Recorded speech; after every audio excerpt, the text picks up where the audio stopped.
Welcome back, everyone, to this joint series on how to run a law firm in 2025. We are going to dive into the first of probably many parts about technology, which is everyone's favorite topic. I get the most questions about. I'm not sure how you feel, Matthew, but everybody wants to know, what tech do you use? How do you find out about it? So, we're going to start this episode with some context and some foundation about how do we decide when to bring on new tech? How do we decide to get rid of tech?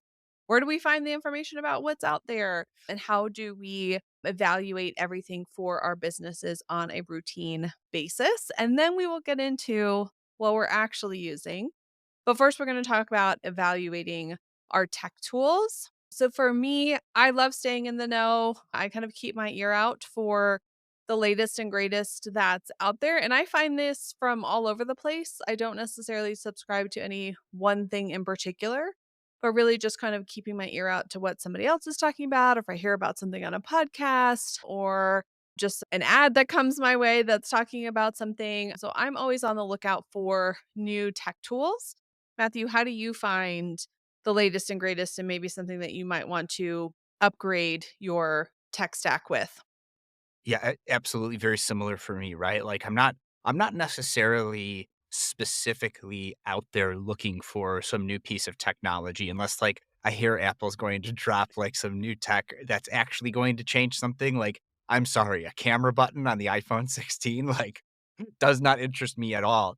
New powerful chip and configuration for the new M4 and M4 Pro Mac Mini, like absolutely not. I'm watching all these YouTube videos and benchmarking against like, do I really need the M4 Pro or can I just get away with the M4? Because like even if I were to just for Black Friday deals pick up a new M4 Mac Mini for like $500, which is $100 off if you get it on Amazon, like, even for just 500 more dollars, and I think I could trade in my M1 Mac Mini for its configuration for like 400. So for $100, I could seriously improve my hardware. And I've actually am going even further than that because I'm trying to future proof a little bit. And I do so much with the content creation and stuff that like I kind of need a more powerful computer now. I'm not just using it for Chrome. It's not a Chrome machine anymore. Like I'm doing tons of stuff. And like the AI stuff and like everything. So like I need more powerful processor. So I am doing a little bit more focused research into like, okay, I'm trying to improve my like main hardware, which is the Mac Mini that I leverage. And for other things, like I had a Surface for a really long time and I almost got my Surface. I got the Surface Pro X just because of the form factor. It was new at the time, so I figured, hey, the tech is like I'm not like super into the specifics of like the tech and the processors of this and that usually, but like okay, it's the newest Surface. This was in like 2019, so it's going to be better. I understood there was some weird things with like the architecture was a little different, but like the bezel was so thin. The device was so thin, the keyboard was so thin. I was like, "Oh my gosh, this is like way better than a laptop experience," but it's kind of like a mini laptop experience. And then, that got real old, like literally, like it got old and you gotta upgrade that on the go setup. It was going super slow and I started my own practice and I still had it for like 2.5 years into my new practice. And so when the Mac or when the iPad, the M4 chip iPads came out, there have been a lot more features like stage manager mode for iPads, and they even have it on Mac OS too. You could do that if you like that setting. It became closer to a laptop. So with the M4 iPad and the Magic Keyboard, I was able to say, okay, finally I could have like the touchscreen thin travel experience that I can't get from a laptop, but I was getting from my Surface. So like that's like the most nuanced I really get when it comes to like the what's inside the guts of the hardware tech. And for software stuff, like I subscribe to Bob Ambrosie's Law Next. I follow Nikki Black on LinkedIn. I am also subscribed to Artificial Lawyer. So like I try to stay with like cutting edge when it comes to legal tech. But look, at the end of the day, legal tech does so little for me. I only use a few legal tech tools. They may be sponsors of this podcast and a couple more, but that's it. Like it's not super crazy. Yeah, I find the same experience. I don't get a lot of benefit from tech developed specifically in the legal industry. I often find it's a little behind, like what they are launching as the latest and greatest. I'm like, I've had that for 3 years with something else. But I think outside of the legal industry in particular, there's a ton of cutting edge stuff, and it can be really easy to get overwhelmed and do the shiny object syndrome and go to the, oh, now so and so launched this, so now I got to go over here. And so for me, I really try and identify those tension points like you were talking about, where I'm thinking, the surface is okay, but I really wish it did X, Y, and Z. And then keeping my ear out for something that may fill those gaps, and does it make sense cost wise? So that's Mhm. always the trade off is, what am I going to get for this, for the cost of it? And if it's going to save me, right, an hour a week, 10 hours a month, whatever it is, I have to do that math to be able to say, yeah, this is going to make a lot of sense for me. That's how the I make the decision on the front end, but then I also try and do that every 6 months to at least every year on the back end once I do put something into my tech stack. Sometimes I'll use it for, like, the first 2 weeks, and I'm super jazzed about it, and then I really don't have a need for it, and so I want to make sure I'm not paying for something I'm not needing, or that I didn't find, Lawmatics, for example, can do scheduling now, so do I really need Acuity anymore? Like, is the user interface as great? No, but could I save the cost and not have double and make my life kind of a lot worse because it's not all integrated?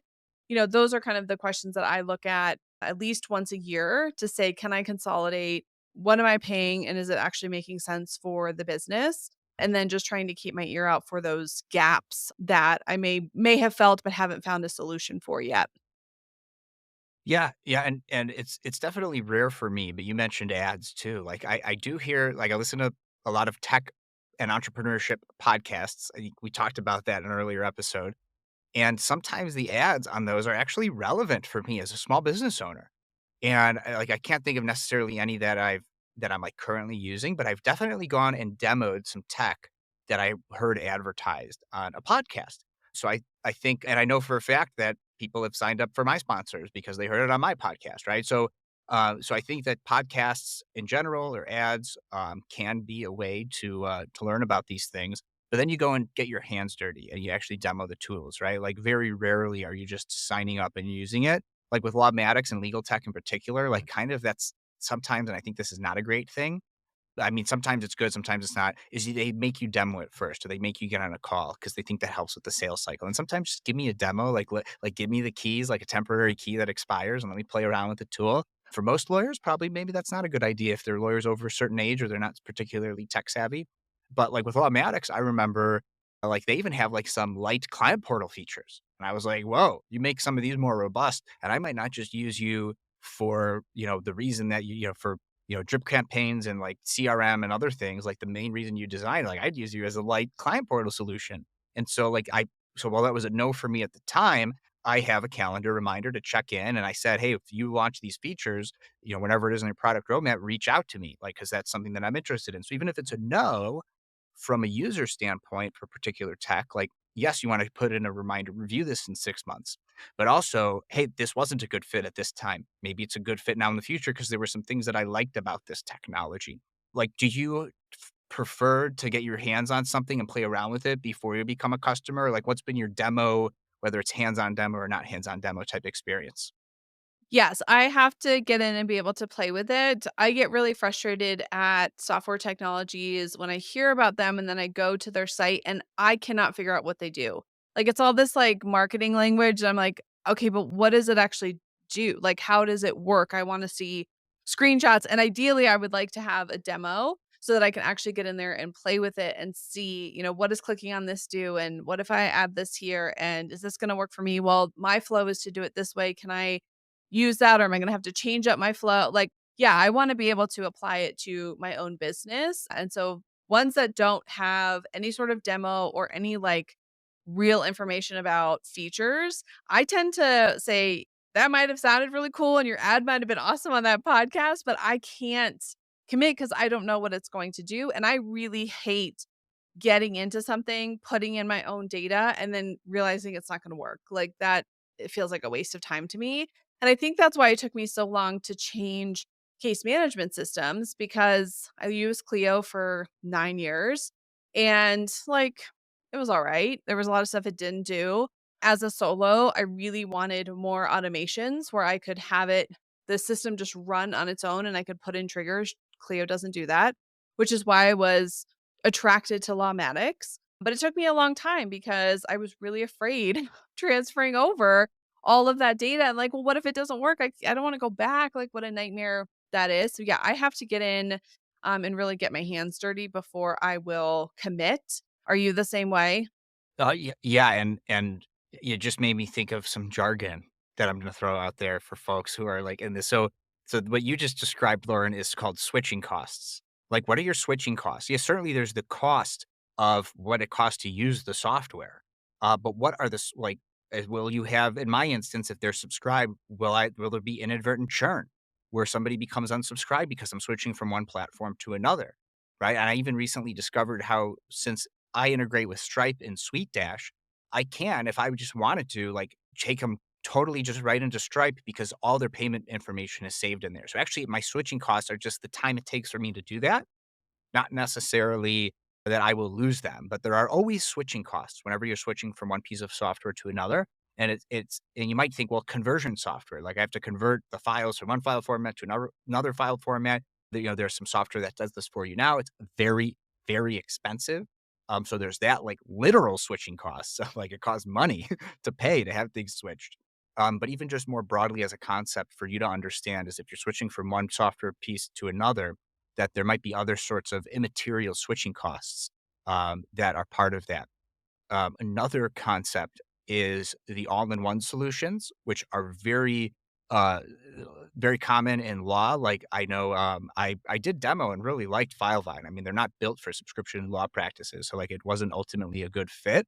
And their adaptation to that was like a payment plan, but then it shows like the total amount they're going to pay over the next 1,000 years, and like I didn't want that, right? So like, and they may have fixed that since then, but they're trying to be this all-in-one solution, and I get that a lot of lawyers want that, but I've decided I don't like it.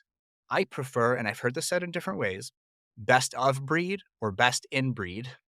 Don't know which one is correct. Maybe I edit this part out of the podcast after I do research about it. But you're looking at like I want best of breed.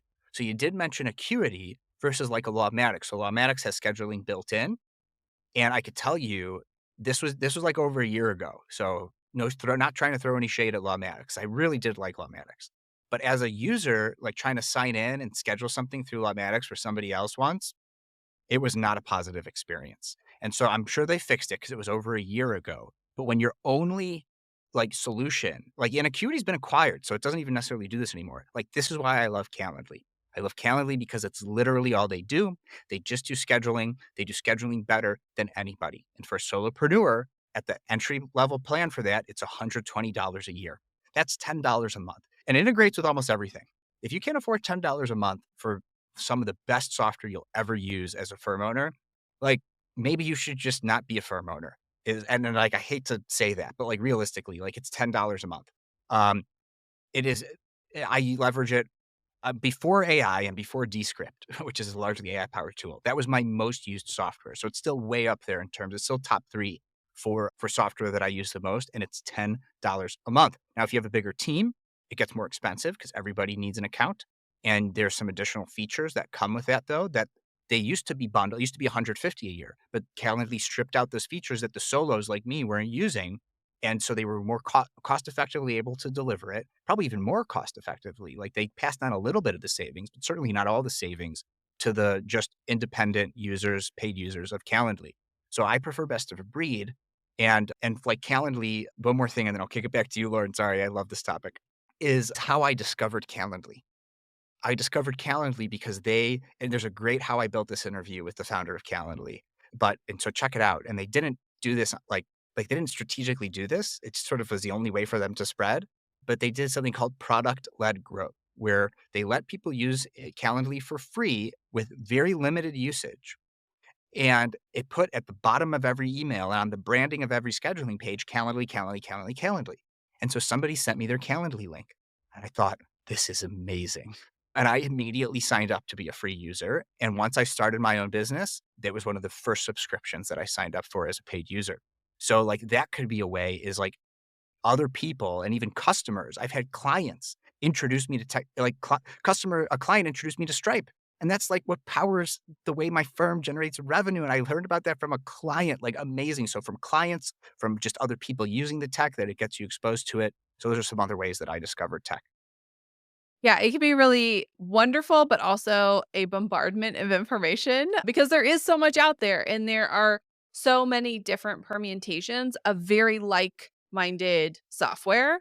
So, one of the things that I find really helpful is before I look at any one piece of software in particular, is to put down what do I need the thing to do? Like, I don't have anything in mind. Let's take scheduling client meetings as an example. Like, what do I need it to do? Okay, I need to be able to send a link that somebody can see my calendar, which means I have to have this online calendar sync with my actual calendar so I don't get double booked. That's a big deal, right? I want to make it super easy for the user so it's not clunky. They can easily pick some dates, maybe put in their contact information, and then you can even do things like it would be nice if it would send a reminder. But maybe that's not like must have, but it's like that would be nice if it did that, but I'm not going to not choose something that checks all the other boxes. So I always find that super helpful because I can get into these shiny object syndrome very fast when you open up these marketing sites for all these softwares and they're like, look at all this cool stuff we do. And you can have AI in your calendar. And I'm like, oh my God, maybe that'd be really cool. And I'm like, do I really? I mean, let's take a step back. Do I really need that? So I always go back to my list of like, does it do these 6 things that I need it to do? Oh, it only does 2 of them. Well, it looks real cool, and I'm sure, I would be the talk of the town, but it's gonna cost me more work because I still need those other 4 things to do, and now I've gotta do something else. So, definitely looking for the best of the breed. Like, who's really killing it in this space? Obviously, they're killing it for a reason, but then also looking at, like, what do you need for your firm? And that might not be Calendly. There may be another solution that actually works better for you, and that's okay, but you've gotta know what you need first before you dive in. Otherwise, it's like a fire hose. And I don't know if you've ever had that where something sounded real good and then you got in there and you're like, didn't quite do what I thought it would do. Almost always legal tech. We're really giving the good advertising for legal tech here. And you reminded me, Lauren, that, there are sometimes you have to ask the question, and I listen to a lot of legal tech podcasts, and they're not always like legal tech focused, but they're technology for legal focused podcasts. And something they say all the time, and I think this is totally true, but this is not necessarily the message of our podcast, but I want to put it out there, is you have to ask the question, does my current tech stack already do the thing or things? Because probably with like Power Automate, if you're a Microsoft user, might actually do a lot of automation things that you might be paying Zapier to do or Make.com to do, or if this, then that, right? And so, like, maybe your existing tech stack just does it. Microsoft has a Calendly like solution called Microsoft Bookings. I also think it's garbage from a user standpoint of like having to sign up for times on it. Google Appointments is okay. It just lacks so much of the rich feature set of Calendly. But like if you're already a Google Workspace at a certain level subscriber, I think maybe it's $12 a month. If you're at that level, I think you get all these, you get Google Appointments and some other features in there for like some newsletter stuff. So like you don't need a third party newsletter thing.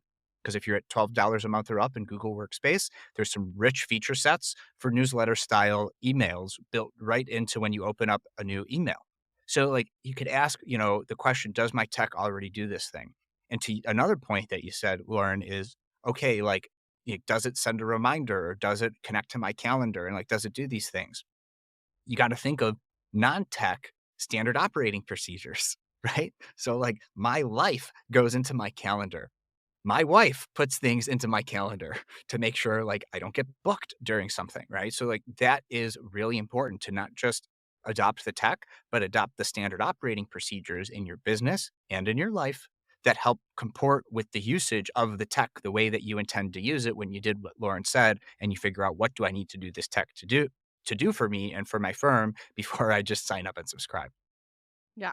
I'm curious because neither of us bill by the hour. So it can be a very easy equation if you can estimate, oh, this is going to save me right an hour a week. And if I bill $200 an hour and this thing is 50 bucks, then right, that math is super easy and it makes sense. But for me, I'm like, well, I don't bill by the hour and I couldn't tell you what my hourly rate is. So do you have a system or equation in terms of like if you are going to add something in turn it like the cost versus the time savings or maybe it's not the time savings, but it's like a increase in client experience. Like this is, oh my God, my clients are going to love this. This is going to make working with me so much better.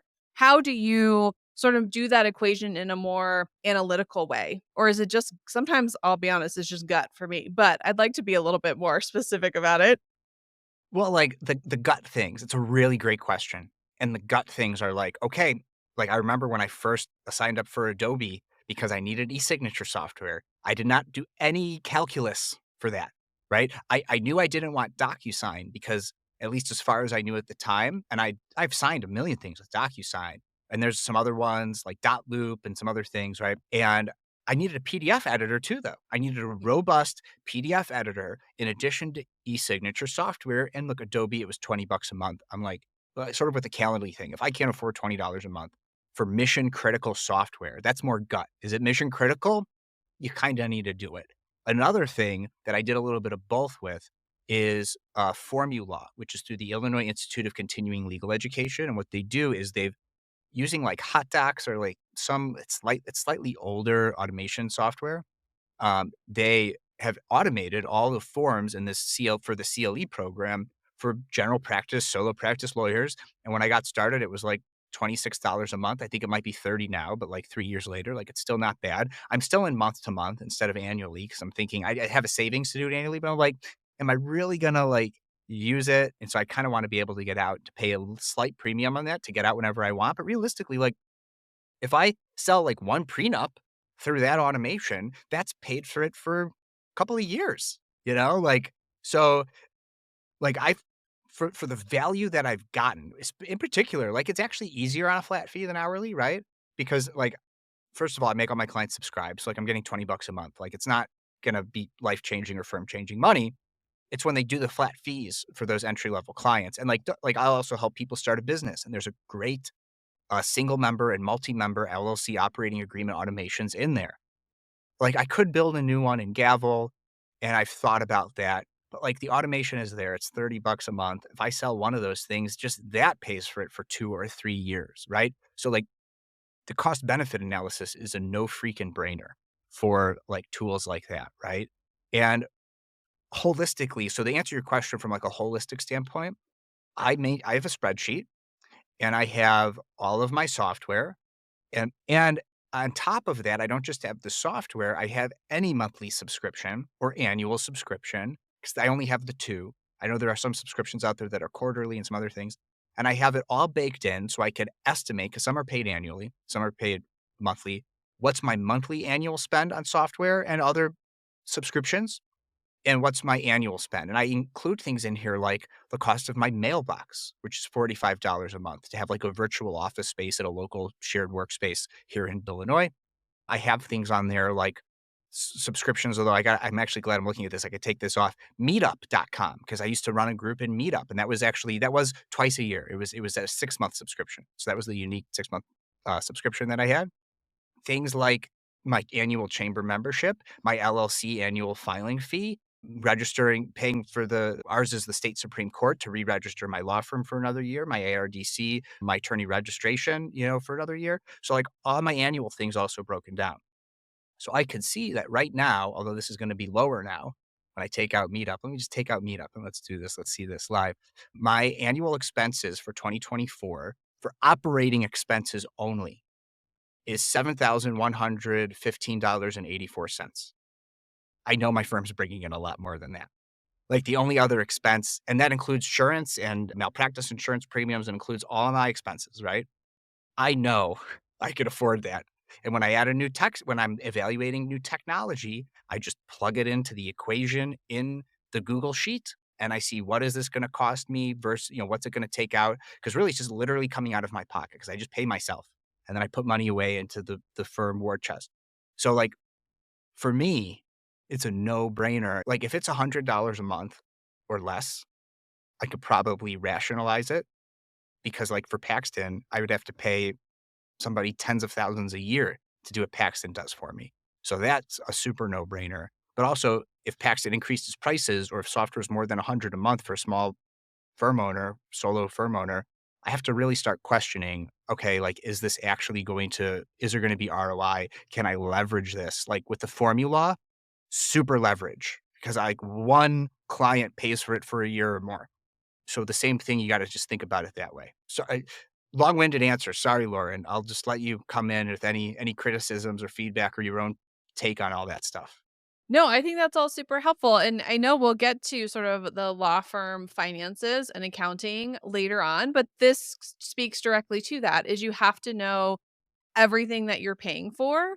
And if you take the approach of you're going to have a certain percentage of your revenue that can't exceed, then you're going to have to make decisions. Maybe that's how you make those decisions is you've got some number there. Or if you can say, wow, this new software is $100 a month, but if I sell one client on this, which I sell for $3,000, then I've at least covered this for a year and a half, right? 2 years, whatever the math is, like you said. So it's really I don't think that there's one way to evaluate technology. I think it depends on the type of tech and how you're going to use it and what your firm's numbers are, what that operating expense is. I do use some of those higher level, like I have the higher level of Gavel, but we don't have that really awesome thing that the state of Illinois offers you here in Colorado, right? So I'm limited in terms of what I can do, and for me, Gavel makes the most sense, and I did that same evaluation. I said, "Okay, if I sell one estate planning client, right, this is going to get me at least 6 months of this, and I know I can do that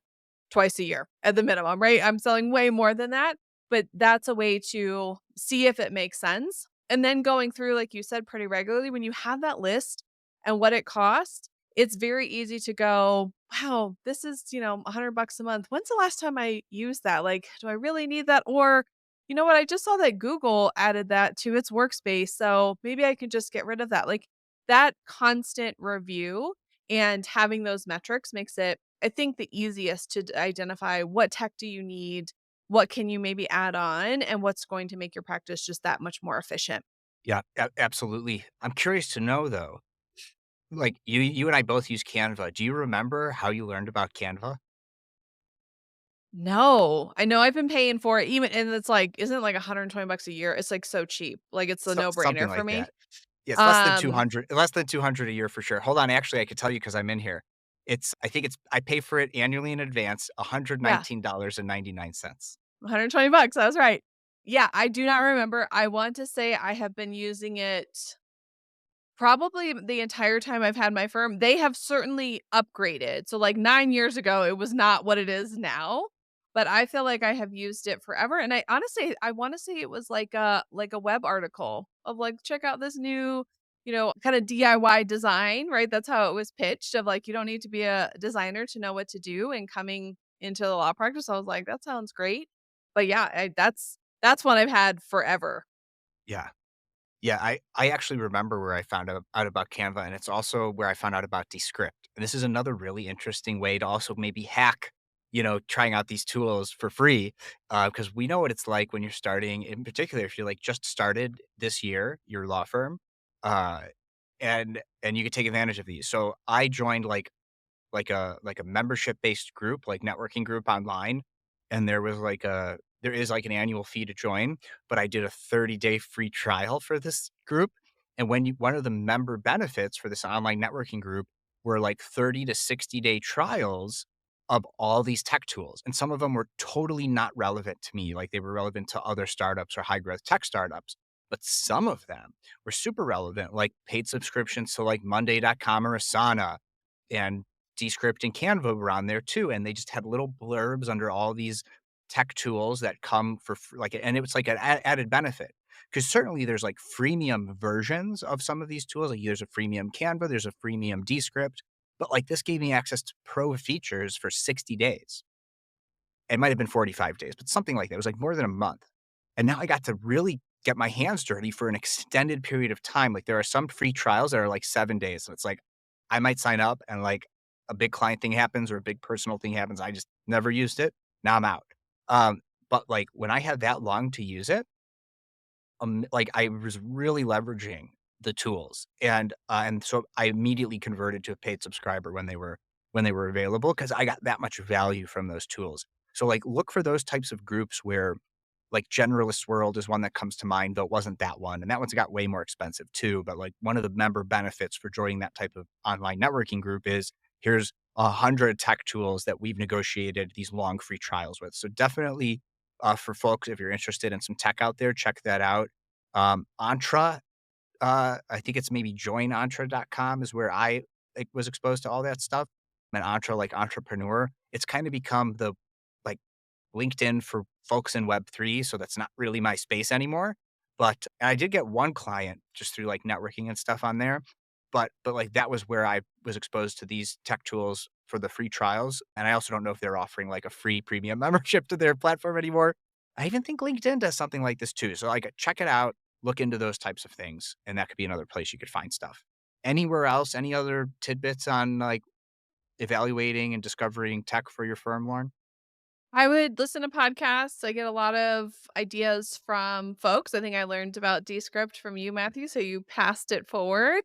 And then what I really find is if you can connect with that person and then ask them exactly how they use it, especially if the software itself doesn't have like a free trial demo version, is to go in and say, okay, Matthew, you're using Descript. How exactly are you using that? And have the person explain it. And then you may say, oh, yeah, I see how that works for your practice, but not quite what I'm looking for. That can be another great way to kind of get some intel into something from somebody who's actually using it, and you can ask them, like, really specific questions, which sometimes you can't always get from a demo, or it's gonna take a long time to put all your data in there to only find out that it doesn't work. So, yeah, just keep your ear out, but don't jump in the pool too quickly. I think doing that sort of analysis first is always gonna be really critical.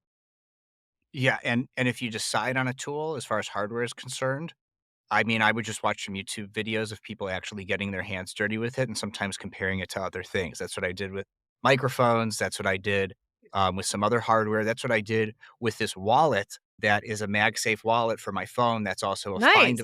has a Find My feature, right? So it acts as a stand. It acts as a thing you can put your finger in, and it's a really strong magnet on your phone. And the reason I don't have my phone on it because I use my phone for continuity camera. So so, like, I watched a YouTuber that, like, he literally attached 20 of these to his phone and, like, shook them. And I was like, "That's the thing I want." And that has nothing to do with law firm stuff, but, like, you could do equivalent for that for, like, software or hardware. I found it more useful for hardware, but there's definitely software comparisons and stuff on YouTube, and Descript has thousands of videos on, like, how to use their stuff. So I would definitely if you see that level of support from a software company, then you know, "Oh, yes, this, like, I will get the support I need too." Well, with all that, we could probably I am amazed, Lauren, that we talked this much about evaluating tech before we got into tech. Are you? Yes, we're trying so hard, but there is a lot to it. Running a law firm is really freaking hard, and there's a lot to it. But hopefully, hearing our thought processes and how we evaluate tech is has been helpful. And I know everybody is just anticipating to find out. We've given a little snippets during this episode of certain technology that we use, but we will get into it next time in terms of both our hardware, so the actual like computers and equipment that we use, and then the software and kind of going through in different categories the software that we use, what we like about it, what you might want to consider, so that this could be your place to find out about all that new tech and actually hear from folks who are using it every day. So if any of these episodes have been helpful for you, please share it with other law firm owners who you know. Share it in groups that you're with for other lawyers where there's some firm owners or even some attorneys who are thinking about starting their own practice. We named this How to Run a Law Firm in 2025, but a lot of these things are super relevant if you've been on the fence or you know someone who's been on the fence that is thinking about starting a law firm. So please, please share this. That's going to help folks out. All right, until next time, we will see y'all later.